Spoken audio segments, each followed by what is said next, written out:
Welcome to the Even Better podcast, where your host, Sinikka Waugh of Your Clear Next Step, brings you exciting content about making communities better by helping people get even better at work. Hello and welcome back. Thank you for joining us on the Even Better podcast. This is Sinikka Waugh, and this podcast is part of our mission at Your Clear Next Step to help people have better work days so that together we can co-create better communities.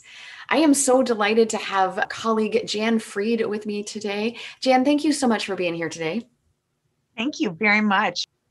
I'm looking forward to this conversation. Now, I have known Jann Freed for a long time, and I've known of her even longer than I've known her personally. We have a Central College connection, and when I was a student at Central, she was very beloved as a faculty member, just making a positive difference in the lives of students and helping them then go out into their business careers and make life better for those around them. And so we've shared this mission for many years. For those of you who don't know Jann, she's a speaker and a leadership development consultant with the Genysys Group.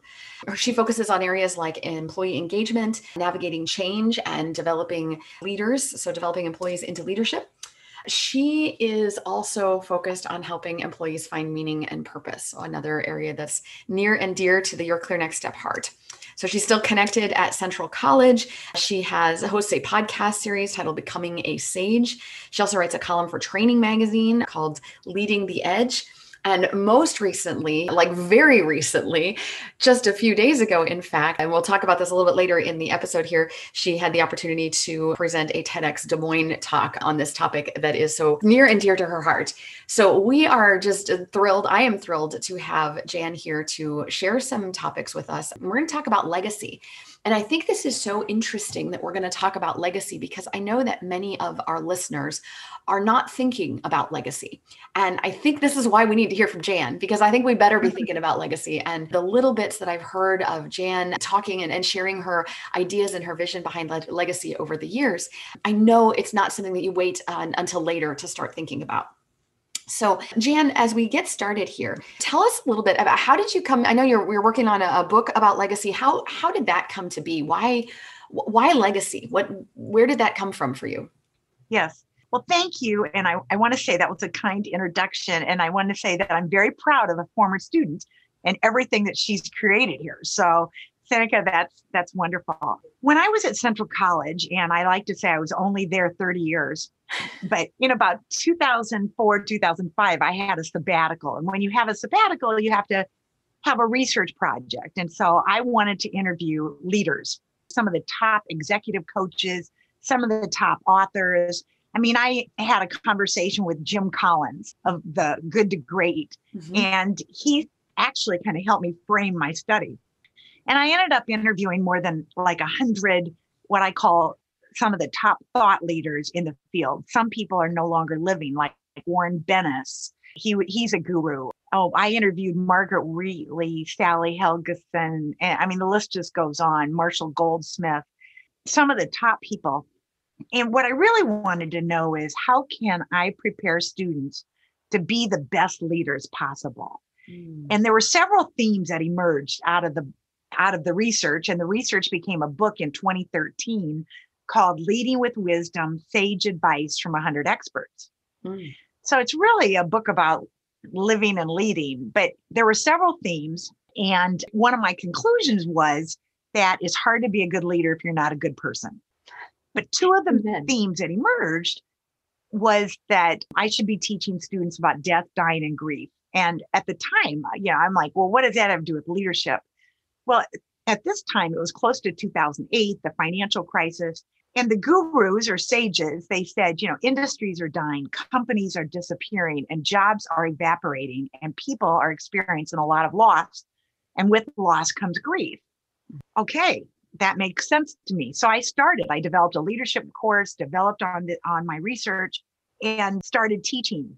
And if we have time later, I'll actually explain an exercise that I use with my students. Now I teach a graduate leadership course for the University of Iowa, but I'll explain an exercise that was part of my TED Talk. Yeah. And then if you fast forward to COVID, it's like death is up close and personal. Not only again, we've got industries and companies and jobs and lots of loss and lots of grief. in addition to daily death counts by country, by state, by city. And I have to tell you, Sinikka, that people are really reevaluating their lives, and that's all over the research. I mean, people are reevaluating their careers, their lives in general. I mean, meaning and purpose is now up close and personal. I mean, people really want to feel, what's life all about? So legacy has become a hot topic. And that was also one of the themes that emerged in my research. And I talk about it in my book. Well, as I thought more about this, one of the questions I often ask in workshops or with students too, so I'll say, well, when do we leave our legacy? And people will say, well, when we, leave a career, when we retire, when we die, we leave the earth. And I'll say, that's right, when we leave. But what about when I leave this podcast? What about when you leave that meeting, when you leave that interaction, that conversation? We are leaving our legacy all the time. And it can be positive. It could be negative. Mm-hmm. But I think, so I coined this phrase and I trademarked it, Breadcrumb Legacy, because we're leaving our crumbs all the time.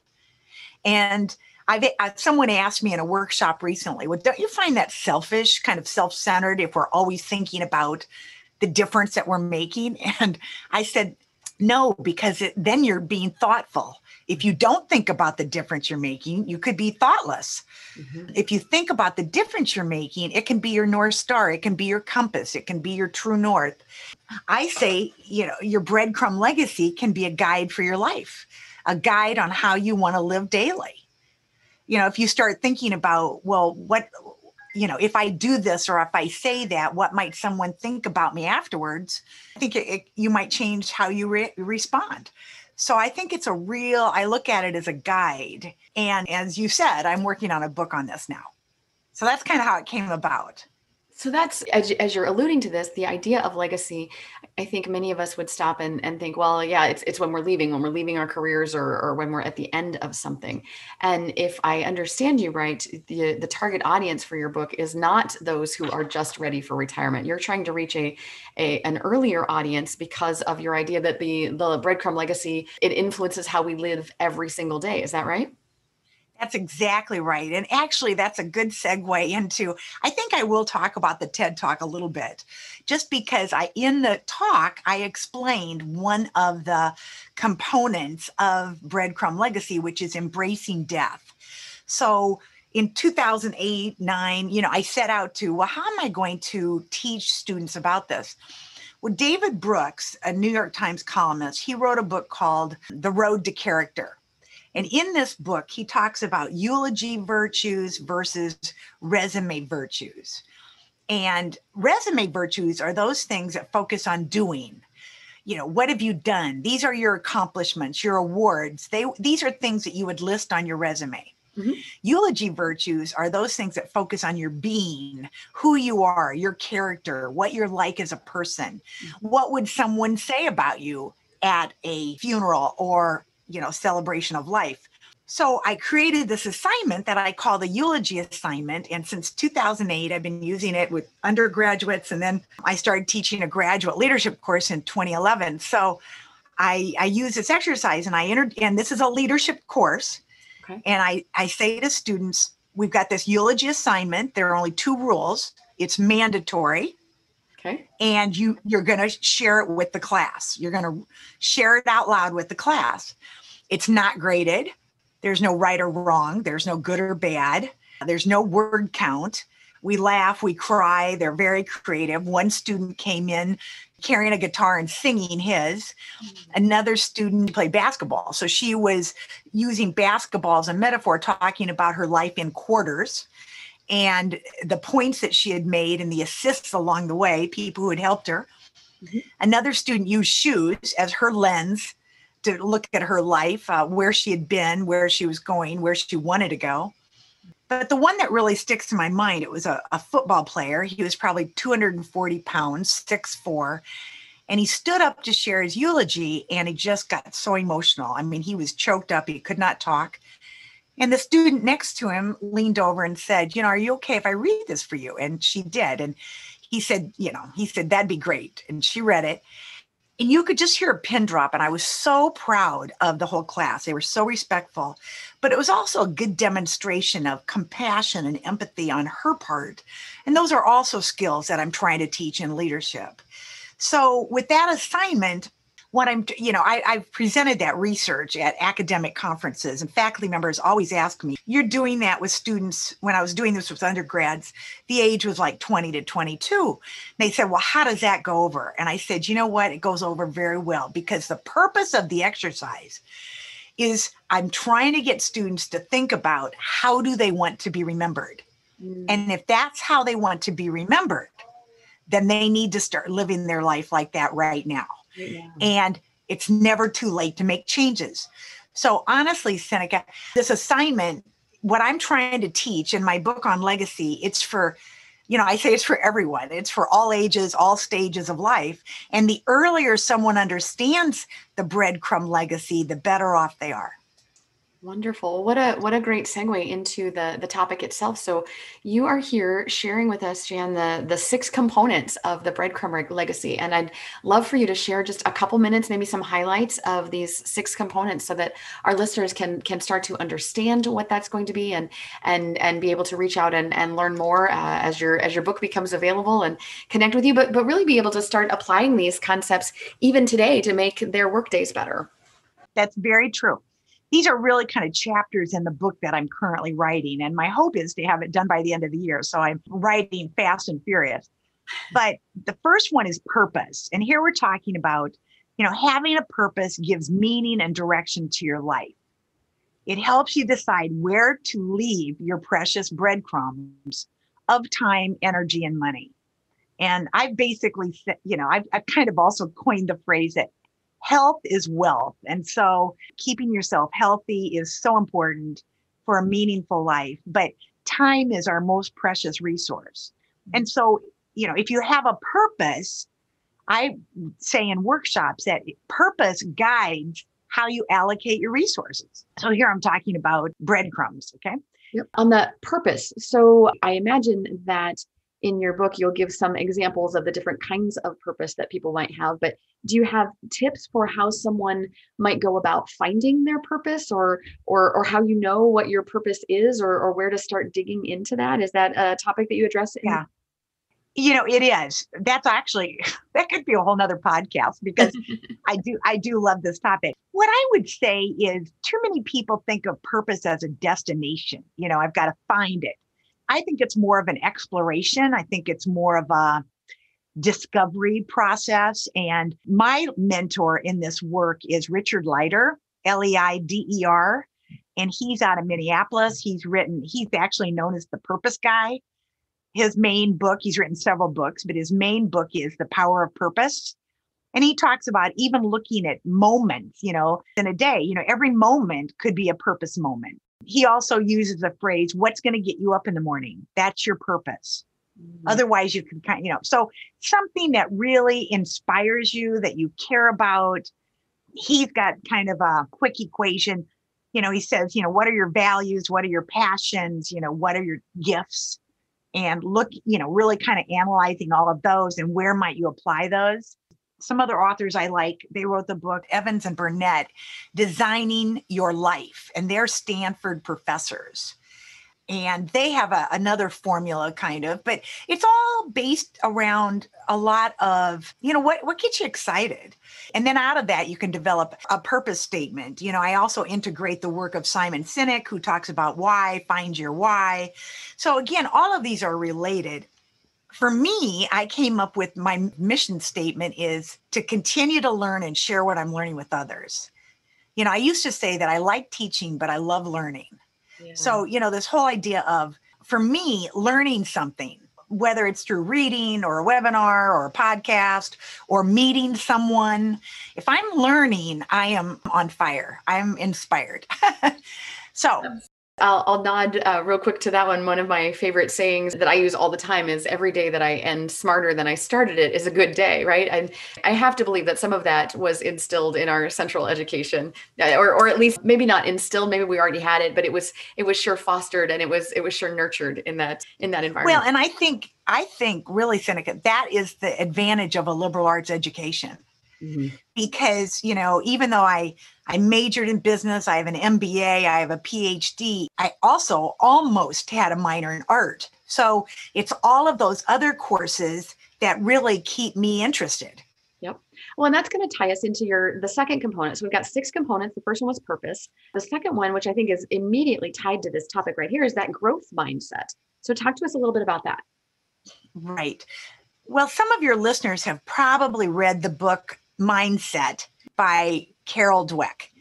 And again, she talks about a fixed mindset or a growth mindset. A fixed mindset, people tend to focus on proving themselves. They think that, this is who you are, you're born with these talents, and, constantly proving. And a growth mindset, people believe that you can continue to grow, change, and improve. Yes. And so the focus is on improving and how can I get better? You may or may not know this, but I wrote 2 books and several articles on continuous improvement in higher education. And so I'm a real big believer in, how can we make this better? How can it get better, whether it's systems or processes or people? Yeah. So I used to say quality, well, I still say it, but quality is personal, that, organizations only improve when people or systems improve. So this whole idea of a growth mindset, it keeps you growing and going. And as you evolve, so does your legacy and what you're leaving behind. So that's kind of how that fits in. Well, and with your nod to the people and the connection with the people, does that tie into the third component that you shared, which is it relationships? Is that the third one? Exactly. I just completed a very long research paper for another project that I'm doing on happiness. Happiness and meaningfulness. They're not exactly the same thing, but happiness, joy, meaningfulness. And the bottom line is it's all about relationships. It's all about relationships. And I often say that leadership is not a position. It's not a title. It's a relationship. So if you want to be a good leader, you have to work on developing good relationships of trust, relationships that are respectful. So relationships is the key to happiness, joy, and meaningfulness. So the investment of your breadcrumbs pays off if you really invest in relationships. But relationships are not easy. And I often say they're messy. So you have to cultivate, you have to nurture, yes, you have to sustain, whether we're talking workplace or family or friends. You bet. And as I think about the relationship model that I have adopted for many years, the sort of my perspective on leadership is that if I am a leader, then it is my joy at that moment to have that relationship with you to help you become the best possible version of yourself, or at least continues under my care or in our organization, or it's just a stepping stone that gets you onto the next path. But I genuinely want to foster and develop that relationship with you so that you can be the best version of whoever you are meant to be. No, I think that's wonderful. And when I was at Central College, I would often have several of my former students who work at Pella Corporation come in as guest speakers. And one of the things that Pella does so well, I think, is part of the performance evaluation. They are evaluated on how well they are developing the leaders on their team or in their department. So if their ego is too big and they're not developing others, then that hurts their evaluation. So, it's just an expectation that you have to develop others.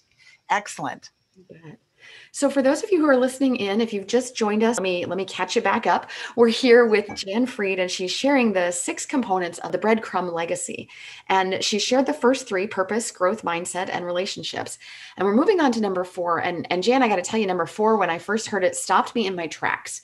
So this was the subject of your recent TEDx talk in Des Moines, but it's surprising. So the fourth component of the Breadcrumb Legacy is embracing death. Jann, you gotta unpack that for us a little bit. Yeah. Well, it was a surprise to me too. And when I first kind of discovered this by interviewing more than 100 of the top thought gurus about leadership, and, living a life well lived involves embracing death. And one of the books that I would use in all of my leadership courses, and it's an easy read, but professors love it because it's based on a true story, and it's Tuesdays with Morrie. Oh, yeah. So Tuesdays with Morrie it's true story where the author, Mitch Albom, discovers that his favorite professor from Brandeis University has ALS. So he decides to reconnect with him after decades. He reconnects with him, and they have such a great conversation that he decides to go back every Tuesday, and these conversations then become the book. But the book is as much about living and life and wisdom and, just components of a sage. And one of my favorite quotes in that book is Morrie says, "When you learn how to die, you learn how to live." And they talk about, and without using these terms, they talk about resume virtues versus eulogy virtues. And again, eulogy virtues are those things that focus on your being and what you're like as a person. And resume virtues are those focused on your doing, accomplishments and awards. And Morrie is trying to teach Mitch Albom about eulogy. Like in the end, it doesn't matter what you've accomplished. In the end, it's really all about relationships. Who have you touched? In fact, I heard this, one of the TED Talk speakers last week, or on May 11th, her talk was about, she interviews veterans and to protect their stories. And her talk was all about legacy without really using the word legacy. But she made a comment. She said, as long as you mention somebody's name, then they're still alive. Oh.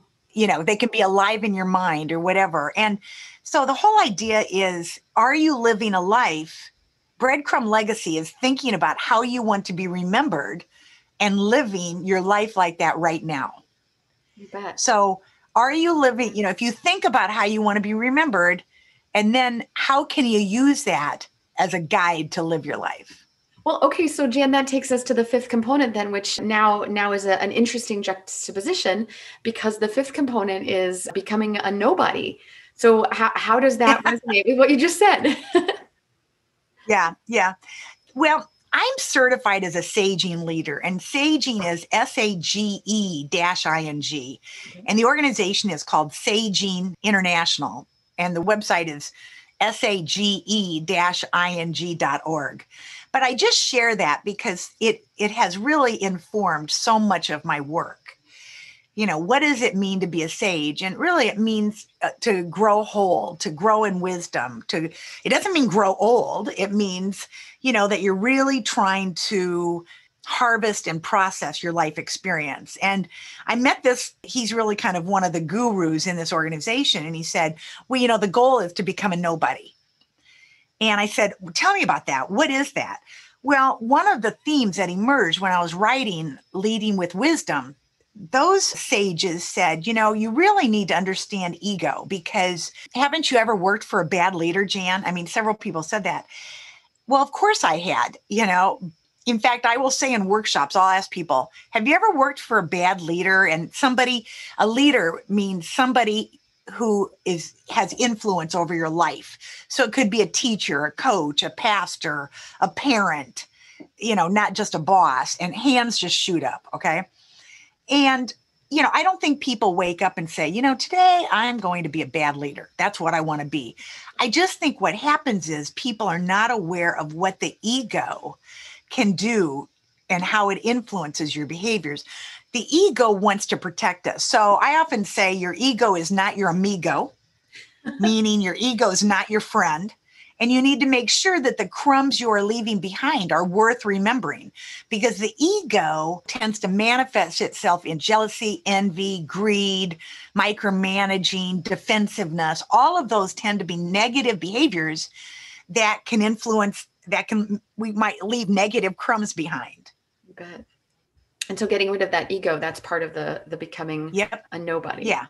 Not letting your ego control you, but because so much of ego says, I want that award. I want that promotion. I want to be known as, I want to be rich and famous. And that's where the ego takes over.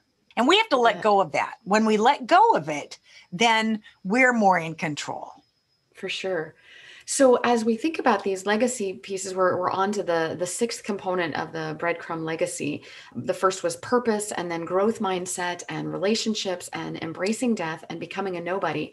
And this last one is so characteristic, Jann, to what I know about you, the love of learning, but also that love of sharing. So the sixth component of the Breadcrumb Legacy, as I understand it, is about sharing wisdom. Can you expound on that a little? Yeah, because so much of legacy is about what we leave behind. Okay, so one way to leave behind is how can we share what we know? And that again kind of goes back to relationships, because who do we want to share this wisdom with? It might be friends, family, colleagues. So leaving a breadcrumb legacy is about sharing wisdom that outlives you. This can be done by being aware and intentional of the breadcrumbs you're leaving for others to follow. So again, part of legacy is what we leave behind. So what do we know that we'd like to leave behind? What kind of wisdom do we have that we can leave behind? And so I think about that when I'm teaching. I think about it when I'm doing workshops. I think about it constantly as I'm writing this book. What do I want to leave behind? Oh, that's wonderful. Jann, thank you so much for sharing this. I can't wait to read your book, to get a copy of it, to share it with the people around me. I know you said you're working on wrapping that up for the end of this year, but these concepts, I know you're talking about them and that you're sharing them, and you shared at least one of them at the TEDx talk. 6 components of the Breadcrumb Legacy. And this is how you are living, and this is what you're teaching and what you're modeling every day. Thank you very much. Yeah, absolutely. So this is the Even Better podcast. So of course, I'm going to ask you, right? This is in the intent of making us even better at what we do. What's one thing, Jann, that's making you even better these days? Well, I think what's making me better is I really try to live what I'm teaching, live what I'm writing, live what I'm sharing. And I believe so strongly in it that, again, we're not perfect people. We make mistakes. But it's really like on my forehead. I mean, it's top of mind. I'm thinking about this all the time. You bet. And I think it's making me better. Even better. Well, and I think your point that we're learning and we make mistakes and that's how we grow, and your transparency with that and your authenticity with that, how we deal with our mistakes and how we deal with what we're learning. I mean, that's part of our legacy too, right? That's exactly right. In fact, I talk about forgiveness in the book. I talk about forgiving ourselves, forgiving others, how to do that, why that's important. Yes. Oh, wonderful. Jann, if any of our listeners wanted to reach out to you or get a hold of you, what is the best way for them to do that, to learn more about you and your story, or to hear about your book when it comes out? Yeah. Thank you. My website is jannfreed.com. It's 2 N's and 2 E's. I also blog about these concepts. So when you go to my website, there's probably a pop-up if you want to subscribe. In addition to the podcast, I do blog. Otherwise, my email is jannfreed@jannfreed.com. Again, 2 N's and 2 E's on both sides. And I'd love to hear from someone. If I've said anything that interests you, just let me know. Fantastic. Jann, thank you so much for making time to be here today. I really appreciate your time and your insights. Thank you very much. I'm honored. And to those of you who are listening today for joining in, I thank you for your participation. And on behalf of all of us here at Your Clear Next Step, we hope the rest of your day is even better.